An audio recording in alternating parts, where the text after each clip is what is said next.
boses pag ito po yung ginamit natin. Sige po, tayo po ay mag-aaral po ng salita ng Diyos. Ang ating pong bubuksan ay nasa Jeremiah chapter 13 verse 1 to 11. Yan po yung ating pong pag-aaralan. Ayusin ko lang po yung kopya natin. Alright. So ito po ay makikita niyo po rito yung kwento, no? At in a sense, ang Panginoon lang ang magsasalita dyan. Ang trabaho lang dyan ni Jeremiah ay sumunod. Yun lang gagawin niya. Lahat ng sasabihin dyan ay tanging ang Panginoon ang magsasalita. At makikita niyo rito na yung salita niya ay malaki ang kinalaman sa yung prayer life. So, yan po. Babasahin po natin Jeremiah chapter 13. Kung nandyan na po tayo po tumayo lahat. So, babasahin ko na lang po ito sa inyo. Sundan nyo na lamang po ng inyong mga mata. Pagkatapos nito ay magpipray po tayo. Ito po ang sabi sa Jeremiah chapter 13. Ganito ang sabi ng Panginoon sa akin. Humayo ka at bumili ka ng isang pamigkis na lino at ibigkis mo sa iyong baywang at huwag mong ilubog sa tubig. Kaya't bumili ako ng pamigkis ayon sa salita ng Panginoon at inilagay ko sa aking baywang. At ang salita ng Panginoon ay dumating sa akin sa ikalawang pagkakataon na nagsasabi, kunin mo ang pamigkis na iyong binili na nasa iyong baywang at bumangon ka at pumunta sa Euphrates at ikubli mo ito sa isang bitak ng malaking bato. Kaya't pumunta ako at kinubli ko iyon sa tabi ng Euphrates gaya ng inuutos sa akin ng Panginoon. At nangyari, pagkaraan ng maraming araw, sinabi ng Panginoon sa akin, bumangon ka, pumunta ka sa Euphrates at kunin mo roon ang pamigkis na inutos kong itago mo roon. Pumunta nga ako sa Euphrates at hinukay ko at kinuha ko ang pamigkis mula sa dakong pinagtaguan ko nito at narito bulok na ang pamigkis at hindi na mapapakinabangan. Nang magkagayoy dumating sa akin ang salita ng Panginoon na sinasabi, ganito ang sabi ng Panginoon, sa gayon ko rin bubulukin ang kapalaluan ng Huda at ang malaking kapalaluan ng Jerusalem. Ang masamang bayang ito na ayaw makinig sa mga salita ko na may katigasang sumusunod sa kanilang puso at sumusunod sa ibang mga Diyos upang paglingkuran at sambahin sila ay magiging gaya ng pamigkis na ito na hindi mapapakinabangan.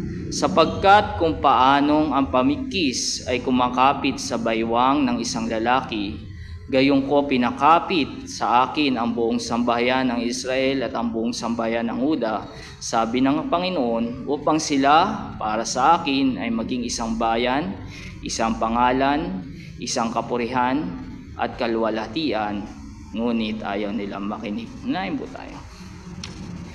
Amen. Father, salamat po sa pagkakataon po na binagkatiwala niyo po sa amin para po makapag-aral ng iyong salita. We pray na tulungan niyo po kami na sa aming pag-aaral ay bigyan niyo po kami ng maayos na heart. At nawa, Panginoon, ay maging silbi ito para kami po, O Diyos, ay lumago sa aming pong pananalangin. Ilalapit po namin sa inyo ang lahat ng ito sa pangalan ni Jesus. Amen. Maupo na po tayo. Alam naman natin na sa ating buhay o sa paligid natin ay may mga panganib. May mga panganib. Minsan sa sobrang tindi ng panganib ay kailangan maglagay ng mga babala. Kung kayo po ay dumadaan sa mga kalsada, minsan nakakita kayo ng mga warning sign, di ba?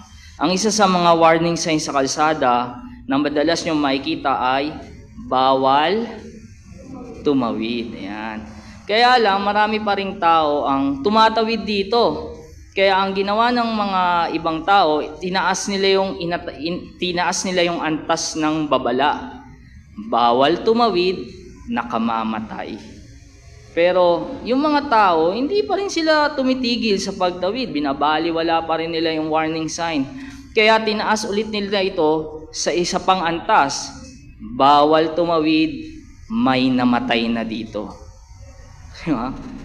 Bakit ganon? Kasi tayong mga tao, madalas binabaliwala natin yung mga babala.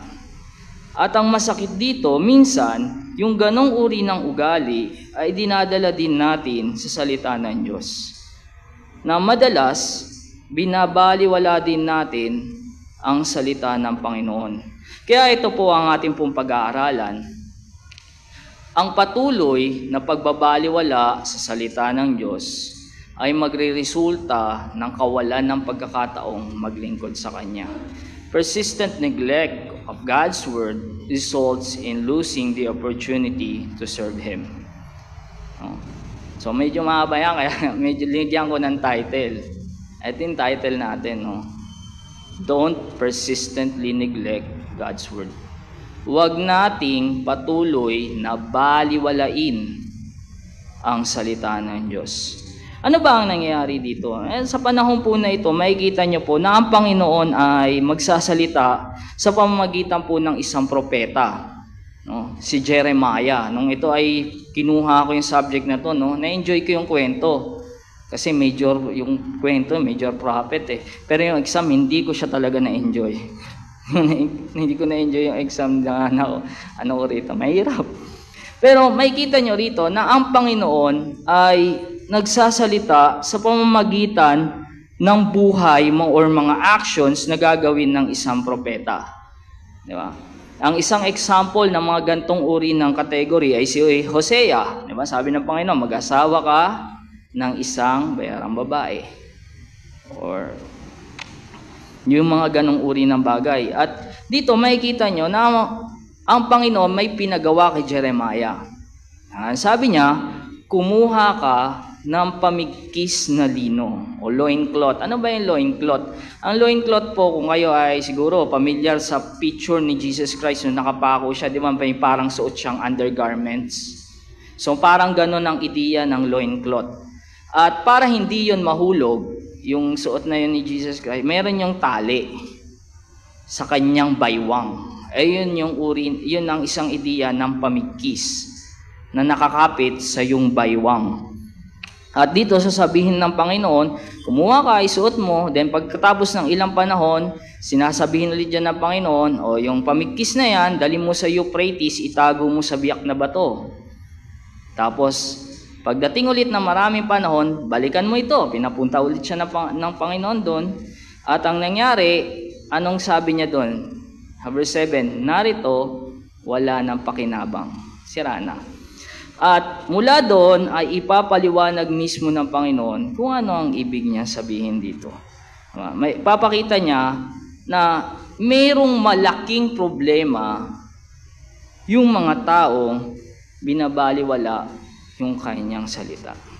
So unang bagay na makita niyo po dyan, dadalawin ng Diyos ang mga bumabaliwala sa kanyang salita.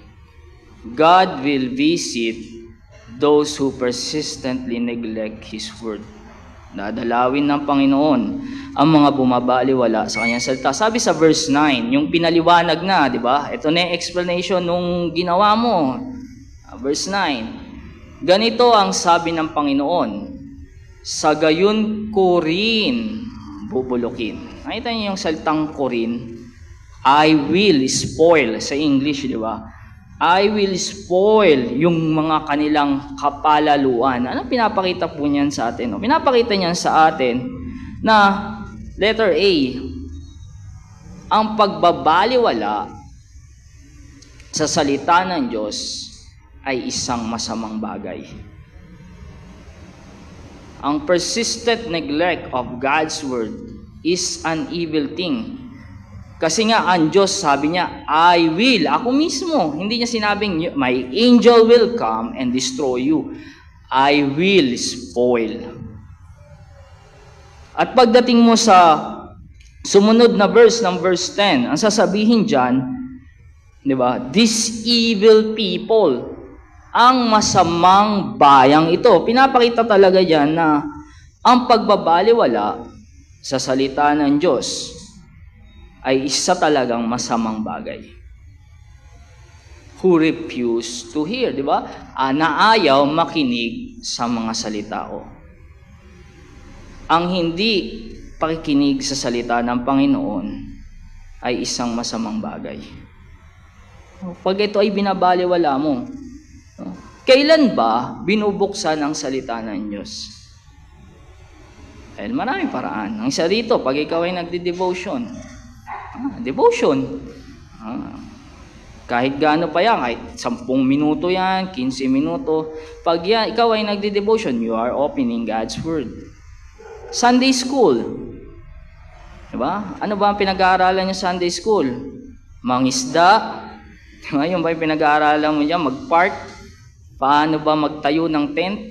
Hindi, diba? God's Word.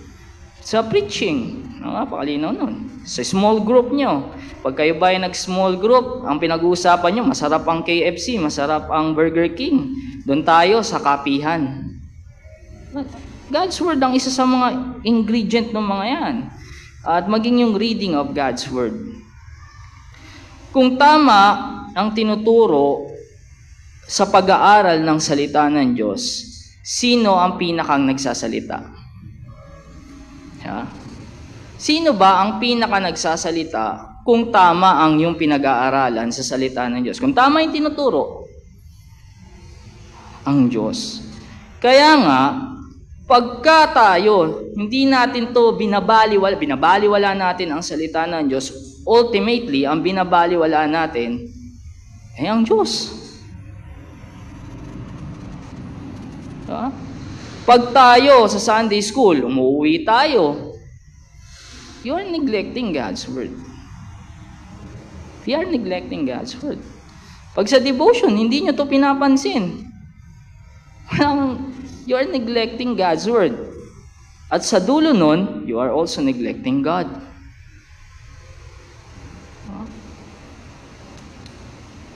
Kapag may tamang pag-aaral ng salita ng Diyos at yun ay ating binabaliwala, ang pinaka-binabaliwala natin ay ang Panginoon. At dadalawin ng Panginoon yan. Ito, makikita nyo rito, dadalawin ng Panginoon. Now, paano mo ba pinapakita yung pagbabaliwala sa salita ng Diyos? Yung hindi pagbibigay ng bigat dito. Letter B. Ang pagbabaliwala sa salita ng Diyos ay naipapakita sa paraan ng iyong pamumuhay. Persistent neglect of God's Word is seen by how you live. Papakita mo yan sa iyong paraan ng pamumuhay. Pag ikaw ay uma-attend dito during service, at puro kalikot ka lang ng cellphone, mahilig kang magpalit. Sunday school, alam mo, 10 minutes lang ang break, pero okay lang. Kahit half na yung pinag-aaralan, okay lang, kahit late tayo, di ba? Ano nyo po, yan ang nagpapakita na binabaliwala mo ang salita ng Diyos. Yung mga ganong uri ng katangian ang nagpapakita sa atin na wala sa atin, baliwala sa akin yung salita mo, Panginoon. Kapag tayo ay nag-online, ngayon ay medyo dahil sa init, di ba, nag-online tayo. Pero hindi natin to ina-attenan. Oy, pwede naman, di ba? Next time ko na lang panonoodin yan. That is neglecting. Baliwala mo. Hindi mo binibigyan ng time ang iyong devotion. Ayan, may devotion, naalisan natin. Pag preaching, natutulog tayo. Bukas tayo ng cellphone, na FB yung tinitignan natin. O kaya naman tayo ay umaten nga, andito tayo sa church, nabubuksan natin ang Bible natin, pero pag uwi natin sa bahay, walang nagbago sa ating buhay. Or may mga utos, explicitly sinasabi ng Diyos, pero hindi natin to pinapansin. That is neglecting God's Word. Persistent neglect of God's Word ay pinapakita sa iyong uri ng pamumuhay. Sabi dyan, di ba, sa verse 10, these evil people who refuse, ay di yan, diba, adjective, ang katangian ng masasamang tao, they refuse, continuously refusing, tinatanggihan nila yung salita ng Diyos. Ay po, pwede tayong maging Kristiyano, pero ang puso natin ay hindi maging tama sa kanyang salita. Napaka-posible nyo. Kaya nga makikita dyan, letter C.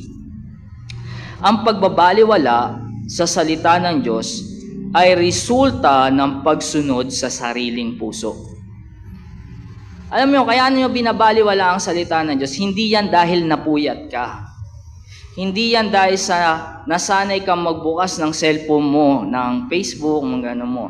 Hindi yan dahil sa hindi ka nasanay mag-devotion. Alam nyo, ang pinakadahilan, kaya nineneglect natin ang salita ng Diyos dahil may problema sa ating puso. Sabi nga ng isang tao, ng ibang mga preacher, the heart of the problem is the problem of the heart. Sabi yan, pansinin niyo po ang sinabi sa verse 10. Diba? Ang masamang bayang ito na ayaw makinig sa aking salita. Ito yung ginagawa nila. May katigas ang sumusunod sa kanilang puso.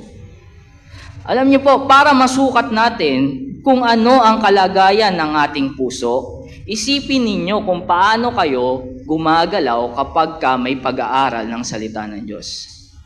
Kung paano nyo pinapamuhay, paano kayo namumuhay sa salita ng Diyos. Pag nalaman mo na ito, mali itong ginagawa ko na ito, hindi ko binibigyan ng atensyon, tama naman yung pag-aaral ng salita ng Diyos, then mayroong problema sa iyong puso. Puso. Ang pagsunod sa sariling kadustuhan ay magdudulot ng pagbabaliwala sa salita ng Diyos. Pagod na ako uwi na ako. Hindi na ako mag-spend ng time dyan, di ba? Pagod na ako Sinunod mo yung sarili mong puso.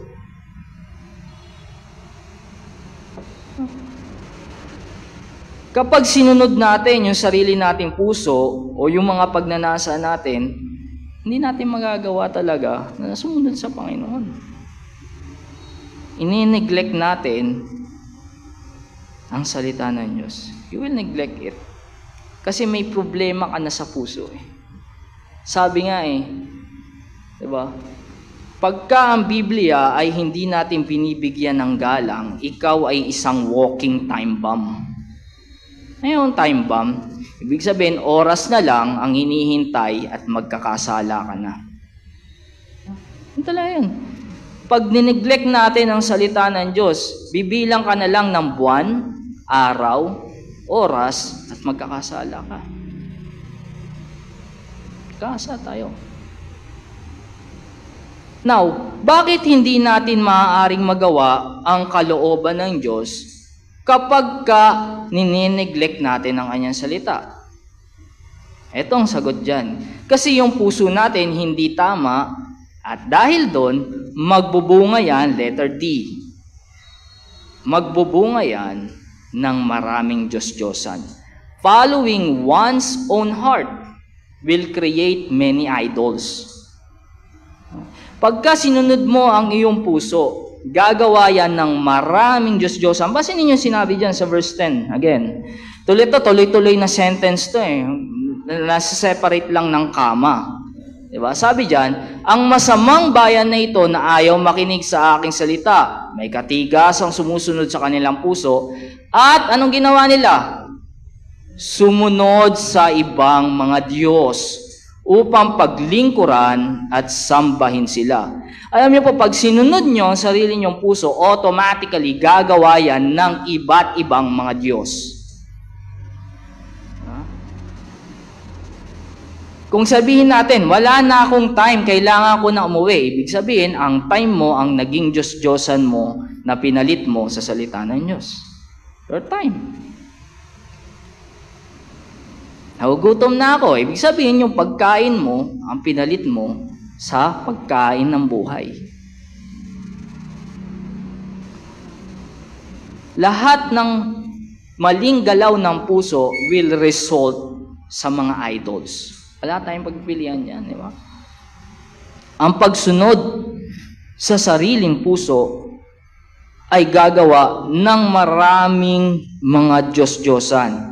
At dito, matindi talaga rito dahil hindi nila napansin yung kanilang Diyos-Diyosan. Ano ba yung naging Diyos-Diyosan nila? Pansinin niyo yung verse 9. Sabi dyan, ang malaking kapalaluan ng Huda at ang malaking kapalaluan ng Jerusalem. The pride of Jerusalem, the great pride of Jerusalem, the great pride of Judah. Ano ba yung naging pride nila?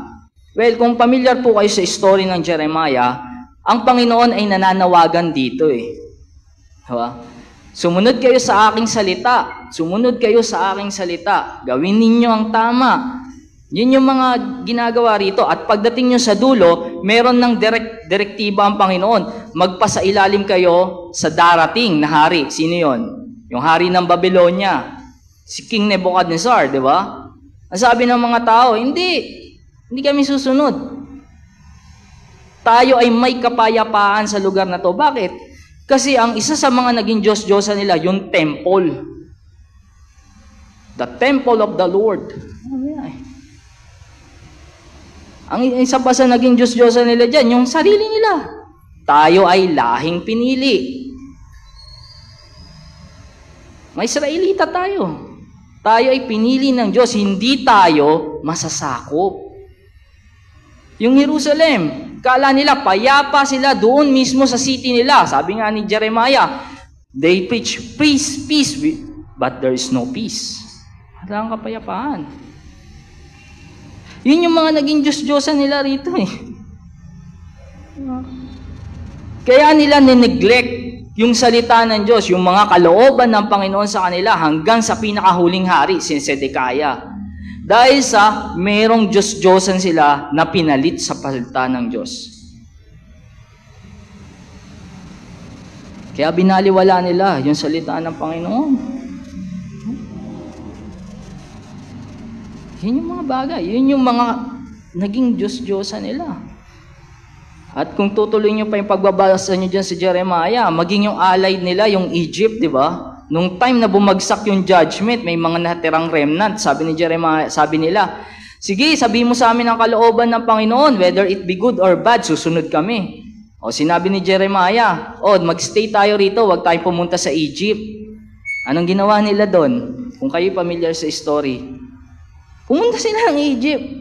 Bakit? Kasi naging Diyos-Diyosan din nila yung allied nila. They follow their own heart.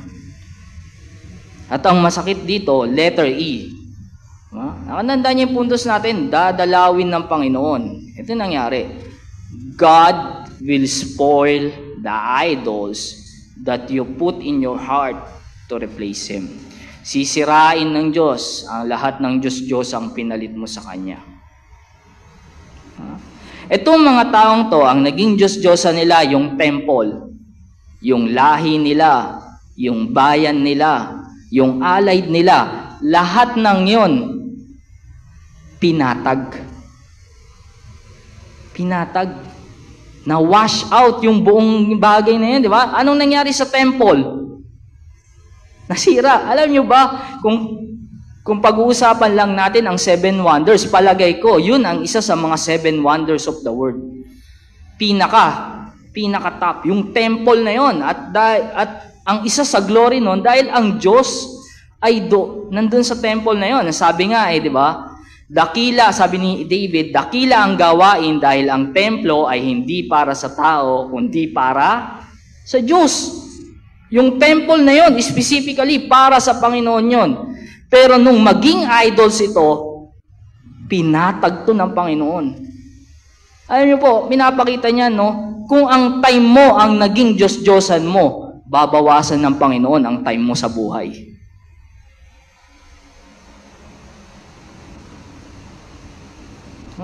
Kung yung temple nga na mahalaga, national treasure talaga yan, winash out. Dahil yun yung kanilang naging idols, how much more yung mga pinapalit mo? Pinapalit natin sa Panginoon. Dadalawin niya ng Panginoon. Yung salitang spoil, di ba? Ang ibig sabihin niya, bubulukin, sisirain. At literally, sinira ng Panginoon. Nung dumating ang Babylonian Empire, lahat ng mga Diyos-Diyos ang pinalit nila na wash out. Na wash out. So it could be ang inyong mga Diyos-Diyosan ay yung trabaho mo na. Kalimutan mo na yung mga gawain ng Panginoon dahil sa trabaho mo. Ayun po, dadalawin ng Panginoon yan. Dadalawin ng Diyos, ang lahat ng Diyos ang pinalit natin sa Kanya. Pangalawang bagay na makikita po natin dyan, hindi lang yung mga Diyos-Diyosan niya na pinalit natin ang sisirain niya. Hindi lang yun eh. Kundi ito ang pinakamabigat. Ang mga bagay, ang mga bumabaliwala sa salita ng Diyos ay mawawala ng pagkakataong maglingkod sa Kanya. Those who neglect His word will lose the opportunity to serve Him. Pansinin niyo po ang sinabi sa dulong-dulo ng verse 10. Sabi diyan, di ba? Shall be like this loincloth which is good for nothing. Di ba?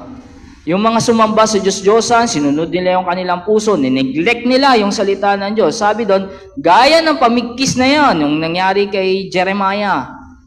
Sa kanila, mangyayari yon. Gaya ng pamigkis na ito na hindi mapapakinabangan. Alam niyo po, dalawang ideya ng pagiging hindi kapaki-pakinabang yan. No? Letter A, number 1, wala dyan, hindi ko nasulat. Ayan, letter A, nasulat ko nga. Ayan. Those who neglect God's word will not be used by God. Hindi ka nagagamitin ng Panginoon. Ayan talaga yun. Kung ikaw, ipapractice mo sa iyong buhay, I will always neglect God's word. Hindi ko to bibigyan ng importance sa aking buhay. Hindi ko to bibigyan ng importance sa aking mga ginagawa. Then you will not be used by God. Ibig sabihin niyan, una, maaaring throughout your lifetime, hindi mo na magawa ang kalooban ng Diyos. Ano yun? Sabi niya, walang pakinabang. Di ba? Walang pakinabang. Or pangalawa, hindi ka magiging epektibong lingkod ng Panginoon. If you neglect God's word, mawawala yung effectiveness mo. Pwede kang gumawa. Pero, wala na yung effectiveness. Kasi hindi gagamitin ng Panginoon yung mga taong nine-neglect ang kanyang salita. If you neglect His word, you will not be used by God. Kung paano natin rin-respeto ang salita ng Diyos, yan ang magdedeklara ng ating pagiging usefulness sa Panginoon. Kapag ang buhay natin ay hindi na magagamit ng Panginoon, pwede niya na itong kuhanin. At ang masakit dito, yung impact ng damage sa iyong pag-neglect ay hindi lang ikaw ang maaaring makaranas. Pag nineglect ng isang tao ang salita ng Diyos, hindi lang in essence siya lang ang makakaranas niyan. Pansinin niyo ang sinabi diyan sa verse 11. Sabi diyan, sapagkat kung paanong ang pamigkis ay kumakapit sa baywang ng isang lalaki, gayon ko pinakapit sa akin ang buong sambahayan ng Huda. Ayan ay corporate, di ba? Kaya letter B na makikita niyo po, letter B, God will judge those who neglect His word. Diba? Hindi lang yung mga idols, but also yung mga ikaw mismo. Hindi lang yung mga idols ang tatanggalin niya, kundi ikaw mismo. Individually or corporately. Alam niyo po, nung bumagsak ang judgment dahil sa kasalanan ng bayan ng Huda, kasama doon ang mga godly people. Si Jeremiah, si Daniel, Shadrach, si Meshach, si Abednego, diba? Si Ezekiel. Kasama sila doon. Mga prophet yung mga taong yan, di ba? At it could be, by way of implication, maiisip natin na yung pamilya ni Daniel is a godly people also. Pero, nung bumagsak ang judgment, lahat sila. Damay. Alam niyo po, makikita natin dyan na kung pababayaan natin yung kapatid natin sa mali niyang mga lakad, ang buhay niya ay nakikita mo, nineneglect niya yung salita ng Diyos, hindi mo man lang siya kinakausap. Huwag nating iisipin na hindi tayo makakaranas sa impact ng judgment.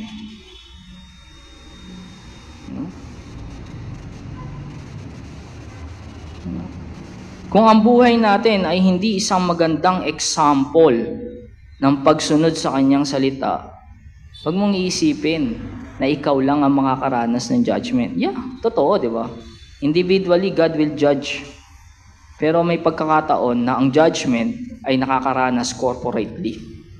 Buong sambayan, sabi ng Bible, di ba? Kung inuuwian mo ang pag-aaral ng salita ng Diyos, binabaliwala mo ang devotion, diba? O kaya yung mga bata, diba? Hindi mo binibuild yung character na magbigay ng halaga sa salita ng Diyos. Baka after 50 years, wala nang promised land. Hindi naman sana. After 70 years, ay wala nang church.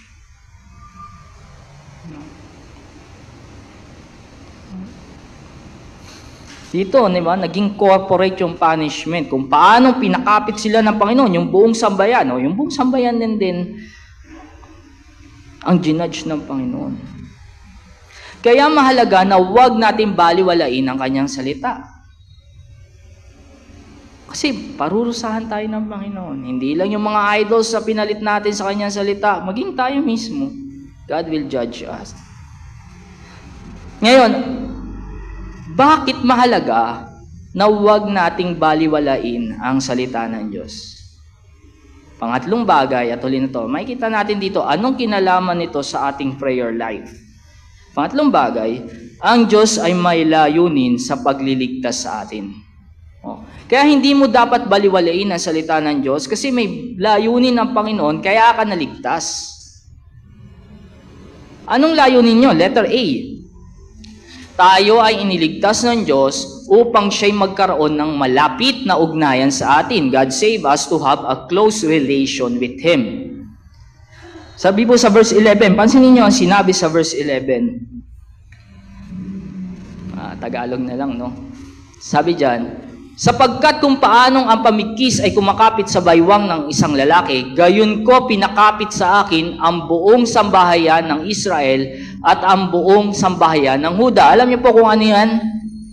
Yan ay cleaving, pinakapit. Naalala niyo yung Genesis 2:24?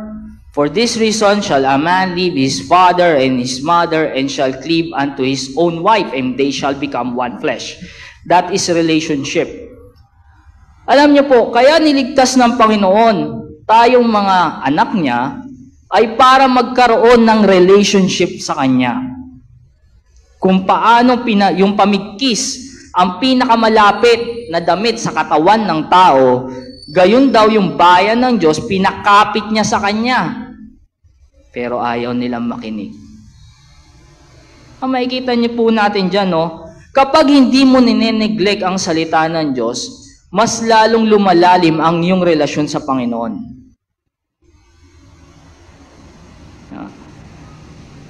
Now, mahalaga yan. Bakit mahalaga yan? Lalo na sa ating prayer life. Mahalaga ba na mas malalim ang relationship natin sa Panginoon sa ating prayer life? Oh. Halimbawa, kayong may mga asawa, ito mga favorite to nung kayong may mga asawa. Kuwari meron kayong ATM, ang laman ng ATM nyo 1 milyon. 1 milyon, grabing ATM yan, no? Sabi ng iba, sana all. May 1 milyon kang laman sa ATM mo. Kanino mo to ipagkakatiwala? Sa asawa mo o sa kaibigan mo? Oy, kaibigan, ito ATM ko, ito yung PIN number. Diba? Palagay ko, magkakasundo kayo na sa asawa ko to ipagkakatiwala. Baka yung nanay nyo nga hindi alam ang PIN number ng ATM nyo. Pero yung asawa mo, alam. Bakit ganon? Bakit pinagkatiwala mo yung ATM sa asawa mo? Kasi may malalim kang relationship sa asawa mo. Alam niyo po ganun din, no? Kaya hindi natin mapagkatiwalaan ang Panginoon sa ating mga prayer kasi hindi malalim ang ating relationship sa Diyos.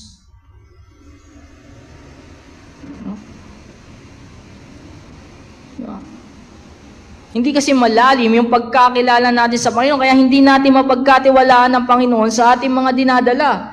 Dahil ang babaw ng relationship natin sa Panginoon.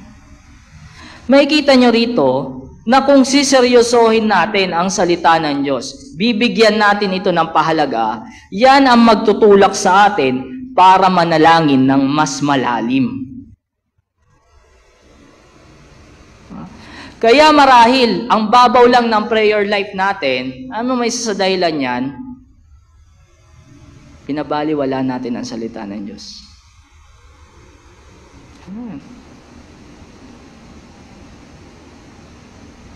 Kasi ang nagpapalalim sa relationship, kung paanong ang Diyos ay lumalalim ang kanilang relationship, kung sila ay nakinig sana, hindi ganun eh.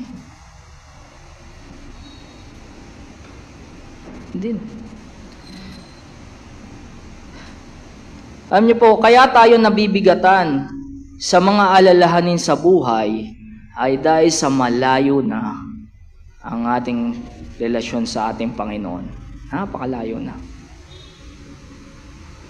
Totoo, ang Diyos ay malapit. Pero ang persistent neglect natin sa ating pinapakita natin to sa ating buhay, ang naglalayo sa ating malapit na Diyos.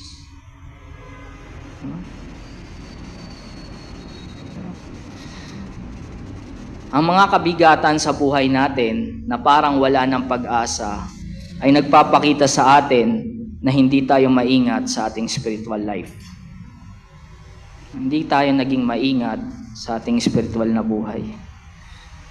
Sabi nga ng isang writer, yung libro niya, kung hindi nagkakamali, si D.L. Moody ito, no? Sabi niya, ang mga pangako, ang future ay kasing liwanag ng mga pangako ng Diyos. Alam niyo, kaya ka nalalabuan sa pangako ng Panginoon, o kaya hopeless tayo sa ating future, kasi hindi na natin nakikita yung mga pangako ng Panginoon. Ang layo na ng ating lakad sa dapat nilalakaran natin. Napakalayo na. Hindi lumalago ang ating relationship sa Diyos, kaya hindi lumalago ang ating prayer life. Letter B, tayo ay niligtas ng Diyos. Ito yung pangalawang layunin. Kaya ka niligtas. God save us to praise and glorify His name. To praise and glorify His name. Kaya mahalaga, hindi mo baliwalain ang salita ng Diyos. Sabi sa verse 11, pansinin niyo po, upang sila para sa akin ay maging isang bayan, isang pangalan, isang kapurihan at kaluwalhatian. Ngunit ayaw nilang makinig. Makikita po natin dyan, no? Kung desire mo papurihan ng Diyos, alam niyo po, ang lifelong companion mo ay ito talaga. Wala kang ibang lifelong companion kung gusto mo talagang papurihan ng Diyos, kundi ang kanyang salita. Hindi mo ito mapapalitan ng mga libro na pwede mong basahin. Hindi mo ito mapapalitan ng mga preaching na pwede mong mapakinggan. Although maganda yon, may contribution yung mga bagay na yon. Pero ang lifelong companion mo, hanggat ikaw nabubuhay, hanggang sa ikaw ay mamatay, kung ang desire mo ay papurihan ng Diyos, ito talaga. Wala kang maipapalit dito. Wala tayong maipapalit dito. Kaya mahalaga na huwag nating baliwalain. O pag may pag-aaral ng salita na, magbigay tayo ng time. Kung tayo ay nilagay sa pagtuturo, magbigay tayo ng time. Sa pag-aaral, di ba?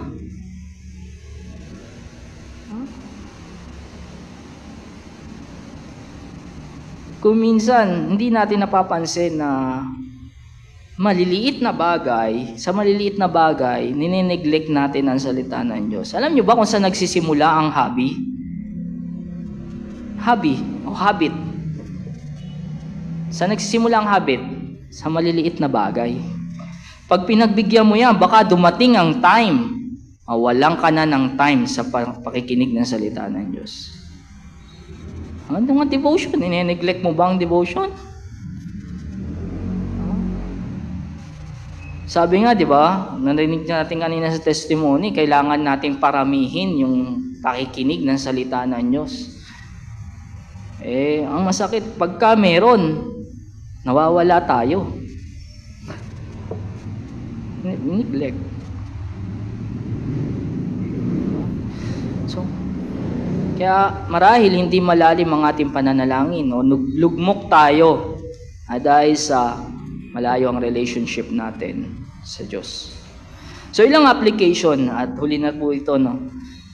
Ilan sa makikita nating application po dyan? Una, ang pagpapahalaga sa salita ng Diyos ang maglalapit sa atin sa Panginoon. Sabi ng verse 11, cling unto me, but they would not listen. Yung salitang cling dyan, cleave, relationship.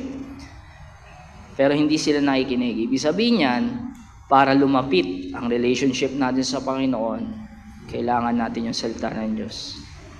Pangalawa, magsisi tayo sa pagbabaliwala sa Kanyang salita. Repent. Yan ang gustuhan ng Panginoon eh. Pangatlo, maging buo ang ating puso sa pagsunod sa Kanya. May mga commandment ba sa Panginoon ang salita ng Diyos na you are neglecting it? Hindi mo na pinapansin, binabaliwala mo na. At huling-huli, panalangin mo ang kapwa mo na tumigay ang pananampalataya sa Panginoon. Bakit? Kasi nga, pwedeng maging corporate ang judgment ng Panginoon. Dahil sa mga practice na ginagawa nila. So, ang paalala, huling conclusion po natin, don't persistently neglect God's word. Huwag nating patuloy na baliwalain ang salita ng Diyos. Siguro may mga character ka na nakita na hindi worth na i-sacrifice para sa salita ng Diyos. Magsisi tayo. Bigay tayo ng time. Dahil kung paanong ang loincloth ay nawalan ng kabuluhan, hindi na napakinabangan, gayon din ang mga taong they will neglect God's word. Hindi sila mapapakinabangan. Sabi ng Bible, sabi ng Panginoon sa kwento na ito. Sana bigyan natin ng bigat ang salita ng Diyos sa ating buhay. Manalangin po tayo. Lord, salamat po sa paalala po ng inyong salita.